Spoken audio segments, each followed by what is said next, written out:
안녕하십니까 여러분. 역사가 백승종입니다. 도시로 보는 유럽사라는 제 책 혹시 아시나요?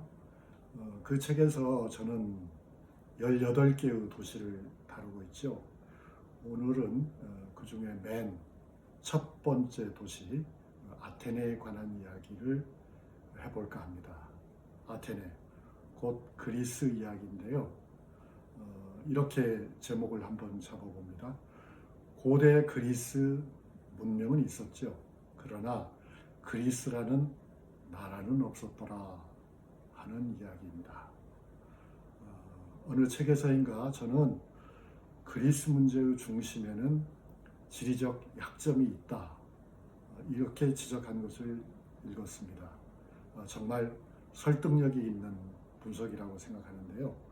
그리스 국토는 7할 이상이 70% 이상이 산악지방입니다. 농사지을 땅이 부족한 것은 너무 당연한 일이겠죠. 그뿐이 아닙니다. 그리스는 산지가 도시와 도시를 가로막고 있습니다. 그래서 국토를 하나로 연결하는 도로망이 거의 발전하지 못했습니다.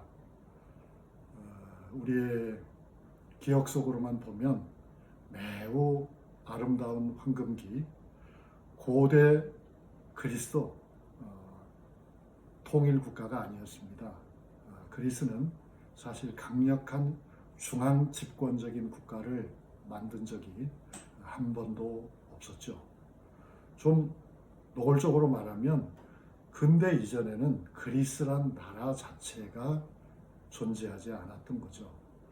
그리스 반도에는 언어와 신화, 역사와 전통을 공유하는 도시 국가들이 있었던 것이죠. 아테네, 스파르타, 테베, 비잔티움 이런 여러 도시 국가들이 때로는 연대하고 때로는 갈등하면서 그렇게 공존하였을 뿐입니다. 그런데 여러분, 기원전 5세기에 그리스는 그들의 전성기에 도달했습니다. 찬란한 빛을 내뿜었던 그들의 휘황찬란한 영광, 이것도 사실은 지리적 결핍의 산물이었습니다. 정말 역설적이죠.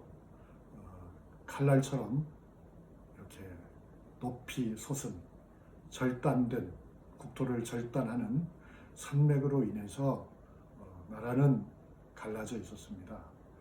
그리고 날씨는 지금도 그렇습니다만 항상 덥고 건조했죠. 그리스의 도시 국가들은 자급자족을 할 수가 없었습니다. 그래서 그들은 살아남으려면 푸른 파도가 넘실대는 지중해 바다로 나갈 수밖에 없었던 것입니다. 역경에도 굴복하지 않는 그리스인들의 용기, 그것이 바로 그들 고대에 이미 위대한 무역 국가로 성장하도록 하였습니다. 그리스인들 가운데서 비교적 운이 좋았던 것은 스파르타였습니다. 스파르타는 들판이 넓었죠. 토질도 비옥했습니다. 그래서 스파르타 사람들은 자급자족에 만족하는 농업 국가를 만들었습니다. 그들은 지중해로 진출해서 외부 세계와 활발하게 교역하는 일에는 사실 아무 관심도 없었던 것입니다. 스파르타의 길이 아테네의 길과 달랐던 이유입니다.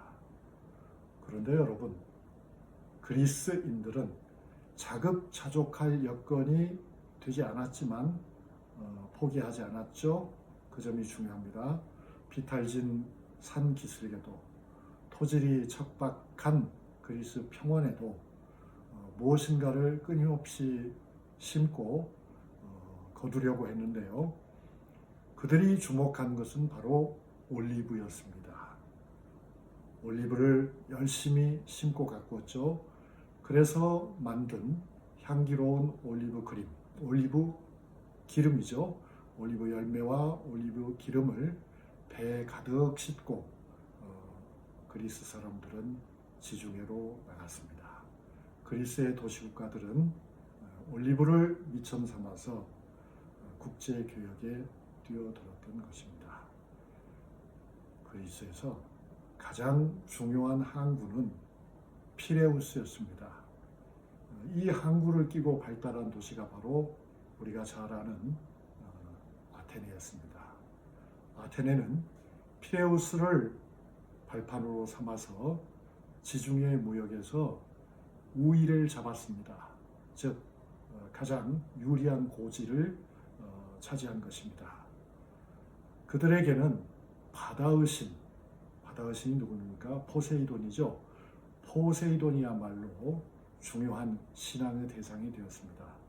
그런데 여기 한 가지 재미있는 일이 있었습니다. 아테네 사람들은 도시의 수호신을 정할 때가 되니까 포세이돈을 수호신으로 삼지 않고 올리브나무를 그 도시에 선사한 아테나의 편을 들었다고 합니다.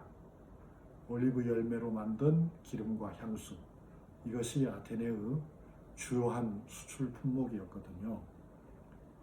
아테네 도시 전체가 한눈에 내려다 보이는 아크로폴리스, 그 아크로폴리스에 올라가 보면 아테나의 여신이 이 도시에 선사했다고 하는 올리브 나무가 아직 건재합니다.